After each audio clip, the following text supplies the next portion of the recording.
जय श्री जय राम। माता दी। हर हर महादेव। जय शिव शंभू। जय शिव शंभू। आप सभी का बहुत बहुत स्वागत है, बहुत बहुत अभिनंदन है।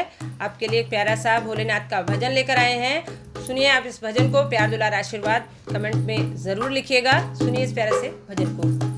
भोले जाए बसे काशी में, भोले जाए बसे काशी में, गिरजा महारानी के साथ, गिरजा महारानी के साथ। भोले जाए बसे काशी में, भोले जाए बसे काशी में, गिरजा महारानी के साथ, गिरजा महारानी के साथ। रिद्धि नाचे सिद्धि नाचे, गणपति नाचे साथ। रिद्धि नाचे सिद्धि नाचे, गणपति नाचे साथ। और जटा खोल शिव शंकर नाचे, जटा खोल शिव शंकर नाचे, पार्वती के साथ। भोला जाए बसे काशी में, शिव जाए बसे काशी में, गौरा महारानी के साथ, गिरजा महारानी के साथ।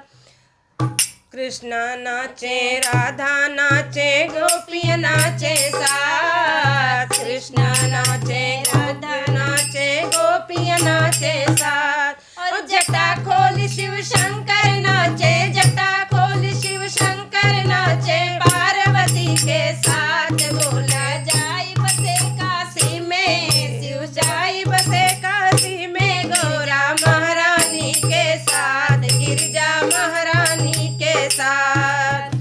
ढोलक माँ बाजे, मंजीरा बाजे, सखियाँ नाचे साथ। ढोलक बाजे, मंजीरा बाजे, सखियाँ नाचे साथ। और जटा खोल शिव शंकर नाचे, जटा खोल शिव शंभू नाचे, पार्वती के साथ। भोला जाए बसे काशी में, शंकर जाए बसे काशी